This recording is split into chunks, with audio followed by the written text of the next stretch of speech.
da casa, ao lugar santíssimo, até debaixo das asas dos querubins, porque os querubins estendiam ambas as asas sobre o lugar da arca e cobriam a arca e os seus varais por cima. E os varais sobressaíam tanto que as pontas dos varais se viam desde o santuário diante do oráculo, porém de fora não se viam, e ficaram ali até o dia de hoje.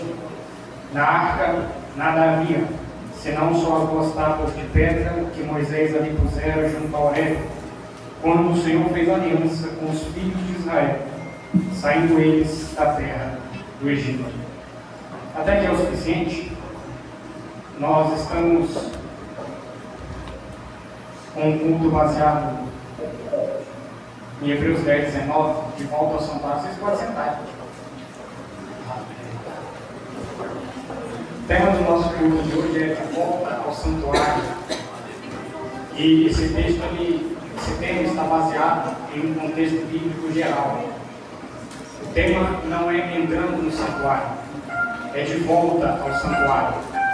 Isso porque um dia nós já estivemos na presença de Deus, mas essa aliança foi rompida por causa do pecado. Deus estabeleceu uma aliança no Gênesis capítulo 2, e o símbolo dessa aliança era a árvore do conhecimento.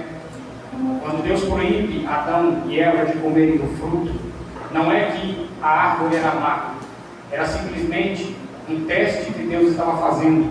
O problema estava na desobediência. Quando Adão olhasse para aquela árvore, ele se lembraria da aliança que Deus havia feito com ele. Quando a serpente oferece o fruto e ela aceita, quando Eva aceita o alimento, o fruto que é oferecido pela serpente, a aliança entre Deus e o homem é quebrada. E uma nova aliança é feita entre o reino do homem e o reino de Satanás, porque a Bíblia diz que quem vive na prática do pecado é filho do diabo. Mas, desde o Gênesis, no capítulo 3, Deus já vem mostrando o seu desejo de resgatar essa aliança que foi perdida por causa do pecado.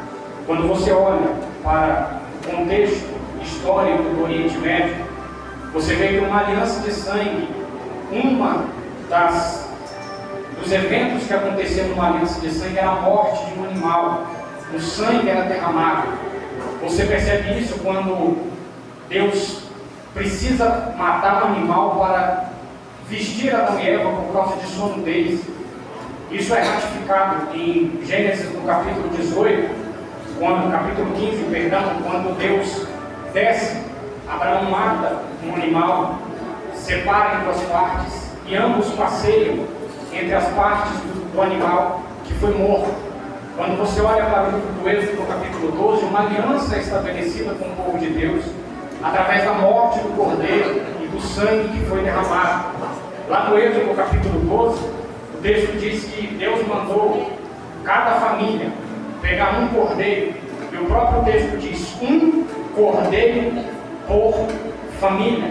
Mas quando João, no capítulo 1 do livro que leva seu nome, observa Jesus, avista Jesus, ele diz: eis o Cordeiro de Deus. João não diz um cordeiro, João diz o Cordeiro de Deus. Se no Êxodo capítulo 12 era um cordeiro por família, Jesus é o Cordeiro de Deus que tira o pecado não apenas de uma família, mas de todo o mundo. João diz: eis o Cordeiro de Deus que tira o pecado do mundo. Quando você olha para o primeiro livro dos Reis, no capítulo 8, a gente vê esse desejo de Deus em resgatar a aliança.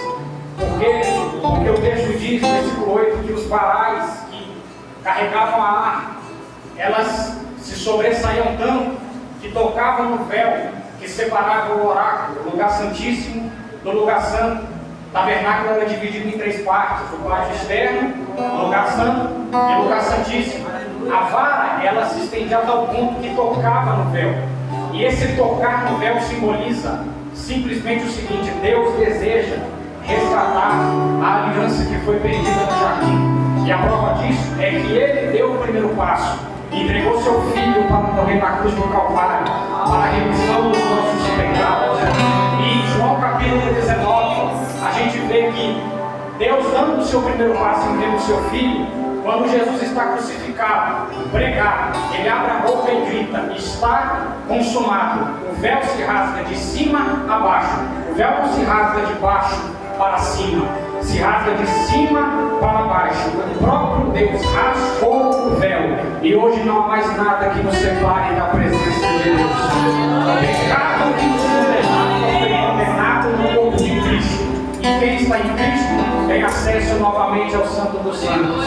Talvez hoje alguém aqui está fora do santuário, e eu não estou falando só para crente, não estou falando só para ir. Talvez alguém aqui já não ora como antes, já não prega como antes, já não lê Bíblia como antes. Saiu do santuário, tem ministério, mas está fora do santuário.